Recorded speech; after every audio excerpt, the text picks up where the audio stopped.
Welcome back to Ethereans Community, guys. It's Rudy. And Stefano here, and today we've got a special guest with us, ethereansOS Core Researcher Ale Toschi. Hi.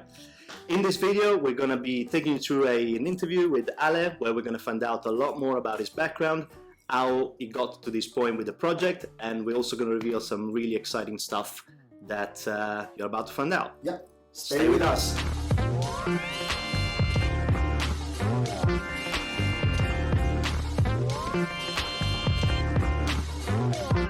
So Ale, thank you very much for giving us the time today. It's great to meet you in person, of course. I know we've had a recent meetup and it was really exciting to find out about you guys. But tell us a little bit more about how this whole thing came about. Your background, how you came from being just Ale to be the co-researcher at ethereansOS, which I think everyone wants to hear about.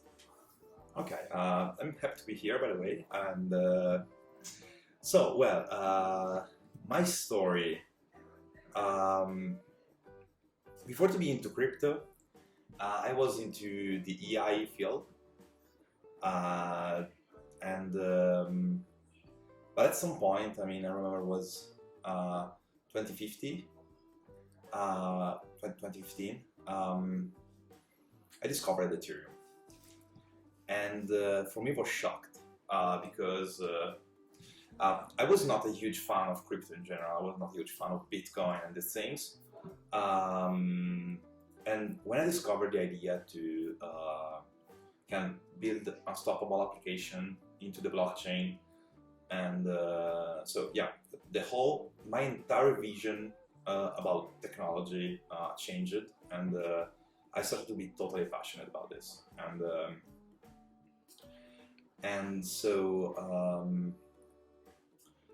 How EthOS started? EthOS started with DFO Hub, which basically was an idea we worked for, I think, 2 years before the launch in early 2020. And I don't know, it was about because you have Ethereum, okay, which is the best network in terms of security, decentralization, security budget, and all the things that matter for the next thousands of years. Okay, but at the same time, you need all of this security if you use Ethereum with external entities, so you trust entities and these things. So we was crazy in figuring out how to solve this problem. So how to solve the problem that to simplify building application, but not building application as a company, but building application as add-on, and that you only trust Ethereum and you don't need to trust external entities thing. So that was the starting point of this. In fact, I wrote an article 3 years ago about these things in general, about how organizations are important on it. And but when we started with DFO hubs or organizations, we figured out that it's not just organizations. So the problem is more vast than this. Yeah. Because you can have organization, you can have on-chain code, you can have the verification of the code on-chain, you can have everything you want, you can have all of these things. But there are other products like tokens, for example. So when you in Ethereum, we believe in tokens information using, for example, CoinGecko, using a lot of external applications. And so at the end of the day, okay, you can have the application which is very decentralized and people are secure about the code, but at the same time, if you need to trust CoinGecko or other entities to have the information about this project, it doesn't make sense because they interact with people, okay, when they put your token there, when you put information, and how you can manage all of these things by add-ons, okay, and all of the tokens information. And at the same time, DeFi is another thing, because there are some projects in DeFi which they select the token that can interact with an application like MakerDAO, and also projects that are more decentralized in this without this selection, which like Uniswap, okay? And the problem is about the security with the DeFi integrations, because most of the hacks, which in DeFi is very famous, because most of the hacks are hacks directly by the core team that write an application. I think it's kind of common because most of the DeFi hacks I saw in the last 2 years, the things are two. Or developers of this application are totally stupid, or they build this application with a black hole inside that they already know, and when this application have millions inside, they hacked this application. And all of the interaction with the DeFi, because the whole ecosystem needs to be standardized. And so we started with DFO, then items, so for having not just token that are but now you said in more times we. So tell us a little bit more about the team. We know about you and Vaza, you know, there's a team also that is with you two guys. So can you tell us a little bit more also about that? So because a lot of people is really curious about it. So and also us, we would like to have some more infos regarding the team and you and Vaza. Yeah. Okay. The team started with me and Vaza in the beginning. Oh, cool. We were two at the time, and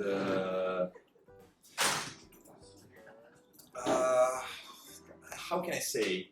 It was a marathon. It was a marathon to arrive at this point, because you are in blockchain space, and so it's difficult to recruit people. So one of the challenges during the last, I think, 8 months was to recruit people, and especially when you recruit people into the blockchain space, it's not like other industries in coding. Because if you're Apple or if you're Microsoft, you can build software, but this software can have bugs, and you just do an update and solve it. In blockchain, it's totally different. So if you do a bug, people can lose millions. And so when you recruit new people, and we challenged this problem in the last years, you have to be sure that these people are very as good as you need. And so for most of the project is okay because they do simple things, but if you every time we develop an application, we develop a platform, because it's more like a factory to build these things. It's not just like, okay, we deployed our farming contract. We didn't deploy our farming contract. We deployed the factory that all the people can use to build their own farming contracts. And so there are more challenges. And so it was kind of hard. Right now we are a lot, and we are not only coders, but we have also illustrators. We have also the communication team and all these things. But it was very hard to recruit new people here. Very hard. We can imagine. It is also quite hard to have new people jumping on board, you know, and especially on a running project that is still developing, right? Because we're still in R&D. So During the bubble was even harder, because imagine you are into a crypto bubble. Okay, and so you have a lot of boomers that they have their crazy ideas, and they can pay, for example, a coder an incredible amount of money to just create an NFT, which is a basic thing, okay? And so there is this problem right now in the ecosystem, which some people just want to speculate this period. And so when you recruit a guy, and if you have a long-term vision about the project, you can't pay crazy amount. You should create kind of like a growth strategy of its own earning. And so it's kind of difficult because most of the people right now are speculating on boomers. So I hope the bull run will end. For these things, literally, yes. We can imagine that, for sure. So we know you've got a lot of projects going on. I think our audience is familiar with, you mentioned DFO Hub, we knew that. I know you've got Item and the whole NFT world there. We know there is also Covenants. But all of these projects ultimately fall under the ethereansOS umbrella. So given a big part of our audience is non-techie and normies, etc., how would you summarize ethereansOS ecosystem in a few simple words? Yeah, ethereansOS, as the name is, an operating system on top of Ethereum. Why and how? So basically, the only problem of Ethereum and the only problem why is not used by anyone in the world is that about the security of smart contracts. Okay, because anyone can create a smart contract, anyone can create an XD app, anyone can create anything, and every time they deploy a contract. They deploy, even if they take a standardized contract, they deploy the whole contracts since the beginning to the end. And the hacker there into the standard things that people use. And so we figured out that the best way to put Ethereum to the next level is to build ethereansOS. So basically is all the things which are integration to DeFi, that all covenants, items and tokens, which are items, they started by factories. So you are secure that the basic function that are really important for the people to don't lose money, they are cloned by the factory, so coders can't change these things when they deploy their own code. And at the same time, they can extend this code to the logic that they need for their own application. Okay. And so you have this basic security level for anything from organization to DeFi to object on top of Ethereum. And you can have this new Ethereum ecosystem that is more secure but extendable at the same time. Okay, I got it. Okay. And so that's ethereansOS in his basic part. Okay, I think you summarized it pretty well. Yeah, awesome. Thank you. Yeah, thank you. Yeah, for you. Yeah. So we know there's gonna be a major update. So V5. If you wanna tell us a little bit more about that, I don't know, some hot points. If you wanna tell us something about it. Yeah, something that I can say is that everything is changing. Oh, okay, great. Totally. Because when we will deploy 0.5, everything will go into just one interface. Everything will be totally interconnected from all of the three applications. And it will start something like that you can use Ethereum in step by step, just only going to ethereansOS. And also,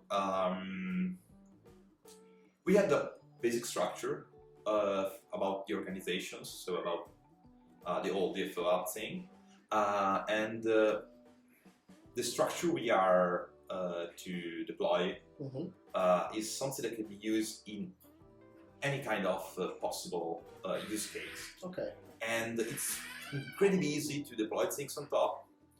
It's incredibly easy to just clone a factory that another project use, and it's incredibly easy to understand if you are a user of an application, how this application is secure, how it's centralized, both in terms of code, but in terms of the token, the permission that the host or the team have, you have as a holder, and both have in some other kind of decision. And so that's one of the coolest parts of this. And I think all the people were shocked. Okay, that's great. At the moment. So we wait. We're really anxious to see what is gonna pop out. Yeah, so we know you've got this version 0.5 coming out soon. It's been in the works for quite some times. Yeah. We know there are a lot of dynamics there. What would you say is the most exciting thing that you are looking forward to with this 0.5 release? There are tons of things which are very excited with, because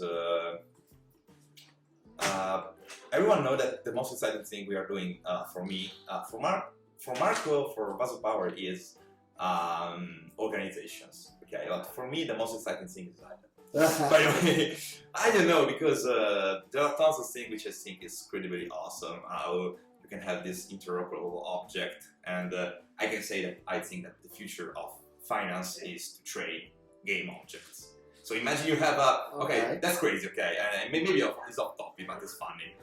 Imagine there will be a raid into a game, and imagine that you have all of these games with interoperable object that can work in different games. So if there is a new ride, the price of potions will go up as crazy. Yeah. And it will be kind of, and it will be kind of like, you know, the commodity, Uh-huh. but for gamers. And I'm a gamer, so.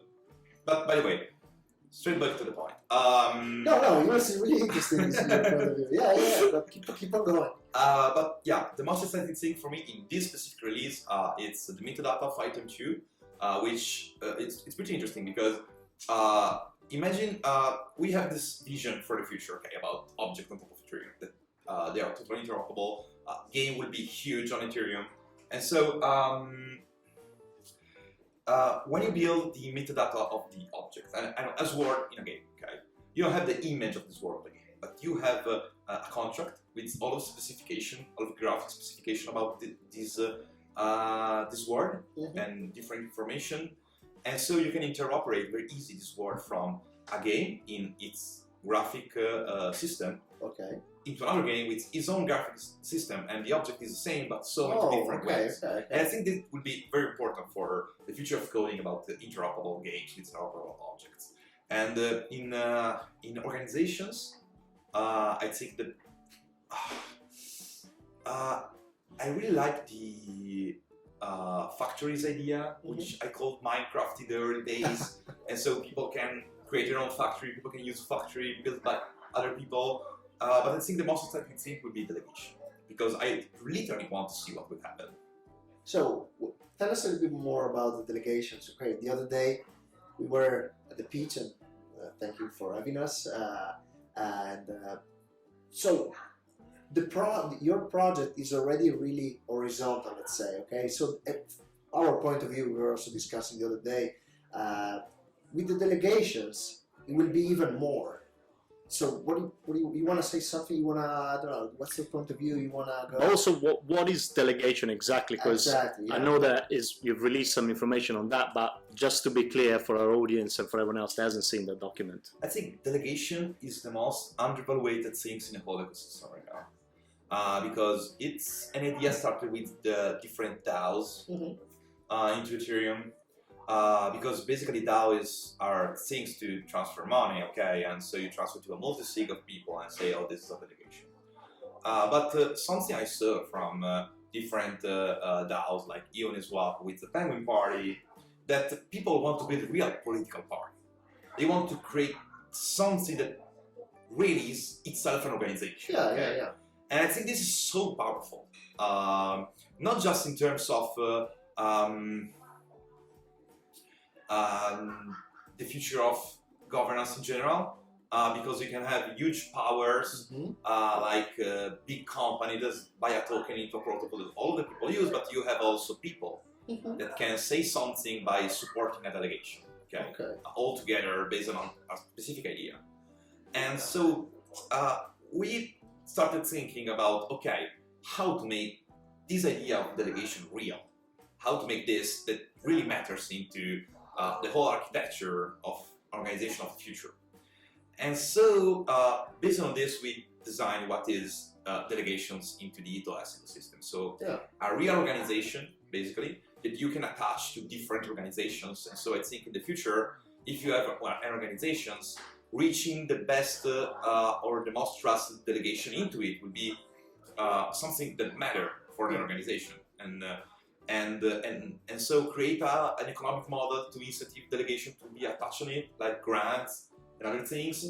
And so into a delegation you can receive money for something you really want to do, and also vote for your people that stake their token because they think that what you're doing matters. And so I think in the community perspective of project, it would be a really powerful thing. It's like you have these protocols, okay, which most of the tokens are from whales or from big companies like the Uniswap God, which most of the people saying that I'm not for sure. I don't want to give an attack to the Uniswap God, but most of the people say, okay, there is this company that have most of the token, and this is the most powerful weapon to give voice to people and embrace each other and vote as a one big company with a lot of token and a lot of power. So basically, the delegation you see like a really connection between the on-chain system and the real, let's say, world, and also like regular people like us. That's what you're saying, basically, right? So the delegation can be like a connection to the on-chain and real world. Yeah, imagine you understood what I'm trying to say, right? Yeah, in that terms, yes. Imagine you are into an organization. Okay, one of the point of failure in an organization is that, I don't know, most of the tokens are for 3 different big companies that buy most during all of the dips and the things. And so, and the problem is that people in general, they need to be, they need to share their power to have voice, because maybe I have just a little bit of token, you have a little bit of token, you have a little token, but together we can be important as like a core that maybe can buy 1 billion of token just for transaction. Awesome. And also for everyone at home, if you haven't watched our last video, we were talking about delegations there. As Stefano mentioned briefly, these guys have organized an excellent pitching session a couple of weeks ago, where companies, including Ethereans Community, went forward and presented their delegation idea to the public. So we'll be talking about that a little bit more in the future. But just to take a little step back, I picked up something you mentioned earlier. You seemed really passionate about NFTs, right? You said that you envisage a future where financial institutions are potentially going to be trading NFTs and stuff like that. So given that there's such a big hype around it right now, is it a bubble or is it yet to stay? Bubble or you not? kind of already answered it, but what do you actually elaborate on it? NFTs right now, it's remembering me the 2017 bubble in some ways, but in some ways something which is very powerful, because in 2017 you didn't have an object with an image. Okay, you had an object with a white paper, and so a promise of building something, but that is not already built. And it was this huge bubble, and I think 50% of the NFT bubble is because people think that the regulator will not act as they acted with ERC20, which I think is impossible, because they are two objects on top of Ethereum, so they are the same thing in terms of regulation. And the other 50% is because there is not also art, which I think art is important, and it's very cool. I don't know if I can say it's a bubble or not about art, because I'm not an art collector. Yeah. I don't understand the value of art even in the real world, so I don't know, I'm totally ignorant in that. It just feels that these days everybody's a digital artist, right? There are so many people coming up with NFTs. If you can put a couple of pixels together, then you can call that a piece of art. But it just feels that the market is getting so overcrowded that sooner or later something's going to happen, right? Yeah, it can be, because the problem about NFTs right now is the same problem that they had ERC20 at the time. So they are not liquid. So right now ERC20 are more liquid, and you can see the liquidity of your ERC20 because they are on Uniswap. Okay. And also the NFT ecosystem, I think, is just if you take the 1155 standard, it's basically the evolution of ERC20 in some ways. And so that's why we design item as an interoperable object that can act as both, because you can have the DeFi thing and you can have the 1155 opportunities in terms of new tech. So you have metadata and also metadata based on chain like item 2, you have the batch transfer, and you have all of the coolest things that you can have with this standard. And I think game would be very big, because at some point people will say, okay, I have this NFT, but I can do nothing with it, like what's happening in ERC20. Yeah. And games will be the step forward to say, okay, I have this object, and I can use fancy it. or not, in terms of art.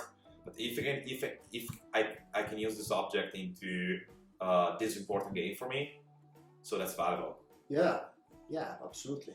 Makes and sense. Also using it inside the game, it will make it even more valuable, right? So you can, cool, nice. That's really interesting. Thank you. And you mentioned Uniswap and B3. You wanna I don't know. You want to tell us something about? You've also been tweeting a lot lately. Exactly. Your tweet. Yeah. Exactly. About that. Conversation. Exactly. Yeah. I think Uniswap v3, as I said into a tweet, is not an automatic market maker like Uniswap v2, but it's totally a different thing. And people should understand this because even obviously we studied very deeply into the Uniswap v3 by building Covenants farming and by starting building the MM aggregator v2 and also the peripheries.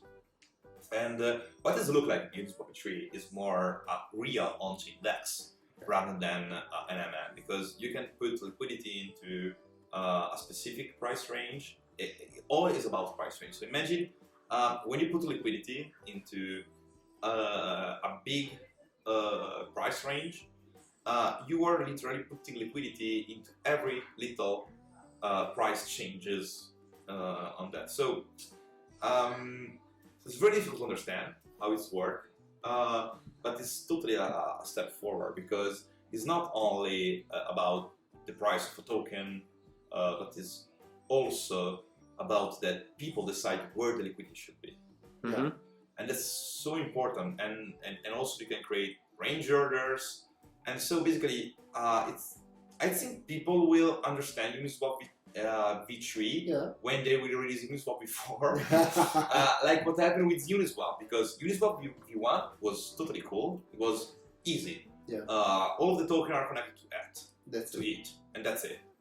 But people really understand Uniswap when they released Uniswap v2, because there was this year to understand the protocol and another year to build on top of the protocol. And I think Uniswap v3 is like the world without Uniswap, and then they had Uniswap. So I think this year will be more about study, and because the documentation of Uniswap sucks. And the next year, there will be a big bubble on using Uniswap. So, but I think it's cool. It's very, very cool. I think I totally fallen in love with that. We took a look at what you're saying about the price range and the curves that you can play with it inside. Yeah, it's really interesting. And then, what about?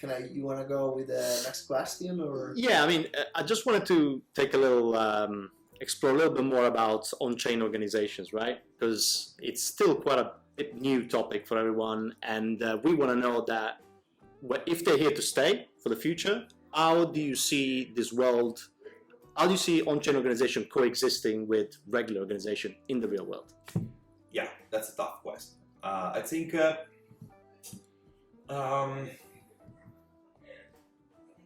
I think we have two things into the balance. Okay, we have the real world and regulation, and also we have computational organizations, or something that must be about maths, and you have to think about choices, not about it's regulated like this philosophically, but because it's the best choice in terms of maths. Yeah.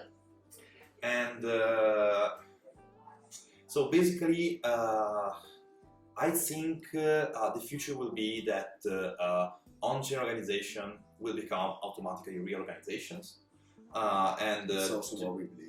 There are a lot of things that are already happening to the space, and we are also looking to have this basic layer for organization with the V0.5, which can be really easily used for legal organizations too. And I think this will be one important part of the game into the next years. So yeah, it's cool to have Anons, it's cool to have this on-chain only kind of entrepreneurship, but even the legal entrepreneurship will be so important into the ecosystem. And we are focused on building the perfect base layer to have both, and people will be able to choose what application they want to do, what organization they want to invest, based on real understanding of these two different things. It's looking like the missing piece, right? Between the, that's nice, cool. And I would say I have one question regarding what do you think about layer 2? They're calling it layer 2 summer, right? Layer 2 summer. Everyone is getting excited. All these Polygon type of solutions. Are they here to stay? Is it all like a big another hype? yeah, a lot of people come to Discord and say, oh, that's why we came out with this how do you question, think about layer 2? Or a lot of people from Polygon team asked us to go on Polygon or the things. I think it's layer 2 is cool. But the people have to figure it out that when you go to a layer 2, all of the things that happen, you're not secure that they will remain for the next 100 of years. Okay? Because they had this different security layer, okay? And you are not trusting Ethereum layer 1, okay? You are just using these things with his level of security for the time. So for important things like an entire organization, layer 1 will be always the most important thing. And you can maybe transfer the token and go on layer 2, do some trades, but the most important part of things should stay in layer 1. But obviously, I like rollups. So rollups, I think, is the next big thing there. And so I'm excited to see Optimistic, which is in beta right now. And yeah, I think a lot of things will go to Optimistic too in the future. I mean, Covenants for sure. Okay, cool. Awesome. Thank you. Now, this is the tough part, right? Yeah. Okay. You know, it's been a big month for you guys, right? Recently, there's been a lot of announcements. We know that you're going to be merging your 3 tokens into the OS tokens, which hopefully will come out soon. And with that process, there has been what some people call controversy. There's been some confusion, perhaps, on what happened the day that those prices were set for the proportions of the OS token. So a lot of people are making their own interpretation and they're coming to conclusions and so on. If we were to set the story straight for our public, what would you say in 60 seconds happened, and you know, how are we gonna move on from that? It was very difficult. This switch was very difficult because we wanted to do it the right thing. And the right thing is because if we, announcement block and take this block snapshot. So people can say for the next 10 years, oh, you choose this block because Beetle pump it, Unify pump it, and so on. Okay, same thing if we chosen to do this at the release of the 0.5. Yeah. Okay. And so we said, okay, the only way to be sure that in the next 10 years there will not be animal food on 4chan about all of these things, saying all of the shit possible, we said, okay, we put a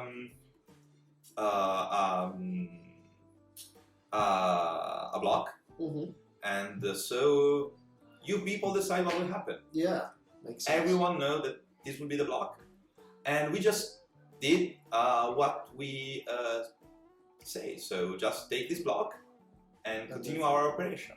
And it was really open, right? It was like you shared all the infos, and basically it was open to everybody. But it's, you know, it's the only way to don't choose by us. Yeah. All of these things, the exchange rate and so on. And also, I think most of the people that started to funding, mostly was sent by Telegram pump and dump group. So not the best people in the Ethereum, and also they just maybe bought some of the 3 tokens without understanding what they're bought. Yeah. And they should look at more information because the problem are basically people that maybe shielded these tokens and they tell the wrong story. And so obviously people that read this story, they say, oh, but this story is different from what I read, and they obviously try to blame someone, but it's not our fault. They have to blame the people that tells the wrong story to them. And so, well, it was hard. It was hard in terms of to manage these things. It was very hard. But it was basically part of the game. I think we totally did the right things. Yeah. Because all of the other choices was something that in the next year people say, oh, they decided this block and so on. So. And I think naturally you're never going to please everyone, right? Yeah, There's always going to be a group. It was the only way to just do these things like a proposal. So because some people say, oh, we should have a proposal. A proposal based on what? On what? Yeah. So we have 3 tokens, and who should vote? Every of the 3. And so what is the power between different tokens? Because they have different supplies. And so it was kind of like the infinite talk about this. Yeah, So exactly. this was basically a proposal. A proposal, yeah. Because people, based on trading this token, were able to choose at this block what is the exchange rate was. And so you shared everything. Yeah, it was. Yeah. But the same thing happened if we did it differently. Absolutely. Because so. No, but thank you for the clarification and also I think people will find it valuable as well. Yeah, yeah, exactly. So I think that's it. Yeah, I guess the last thing is, are you happy to be in London? Oh yeah, okay, yeah. So the last one. Yeah, the first day of London was very good. I mean,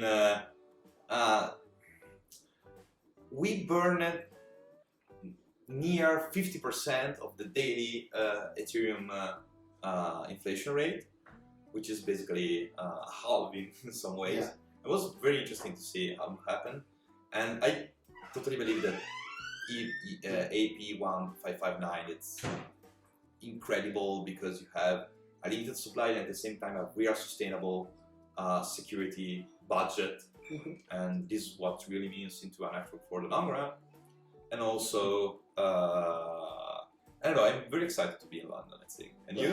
What's your thoughts about it? We are very excited. Yeah. Very excited. Happy London! Happy London to everybody, you know? Awesome.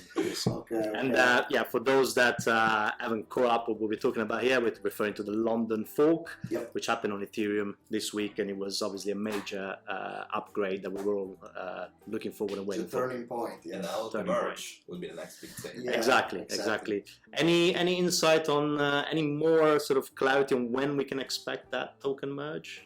At this point, you mean the OS or the merge? Your token merge, yeah. No, because I thought about the merge from ETH1 to ETH2, so that's why I said the merge. Oh, that as well. If you've got some opinion on that. The token merge, I think,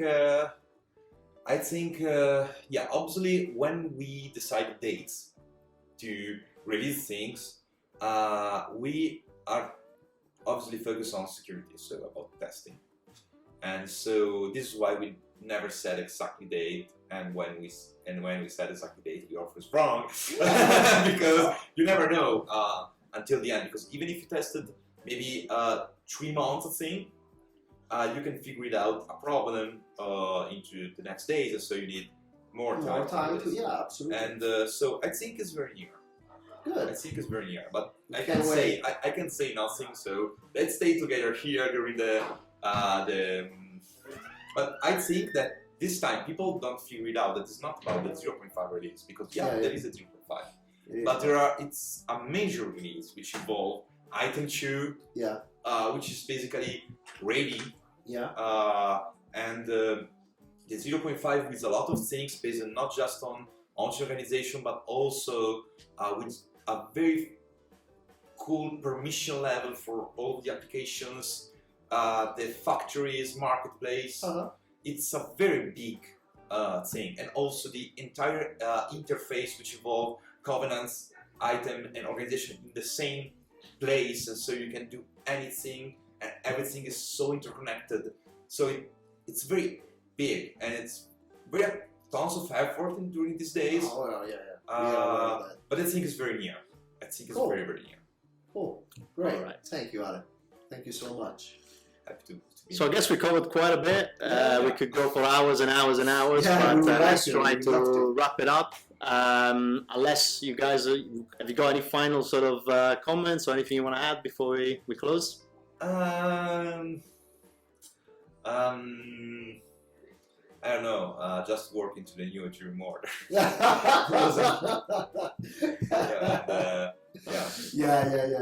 And we know what you're talking about. Yeah, absolutely. Mario Torgini. Yeah, exactly. Okay, that's cool. Thank you so much, Ale. Yeah, it was awesome. We had a great time, very informative. Hope you guys find it very useful as well. We'll be back with more of this type of content very soon. Thank you very much for being here. If you have not subscribed to the channel yet, please press the subscribe red button and make sure you do click on the little bell as well so you get alerts when we do release this kind of content. Yep. We're also on all the main social media platforms, Twitter, Instagram, and Facebook, and Discord as of recently as well. Yep. So join the community, stay abreast with us, and we look forward to see you next time. Take care. Bye. Ciao guys.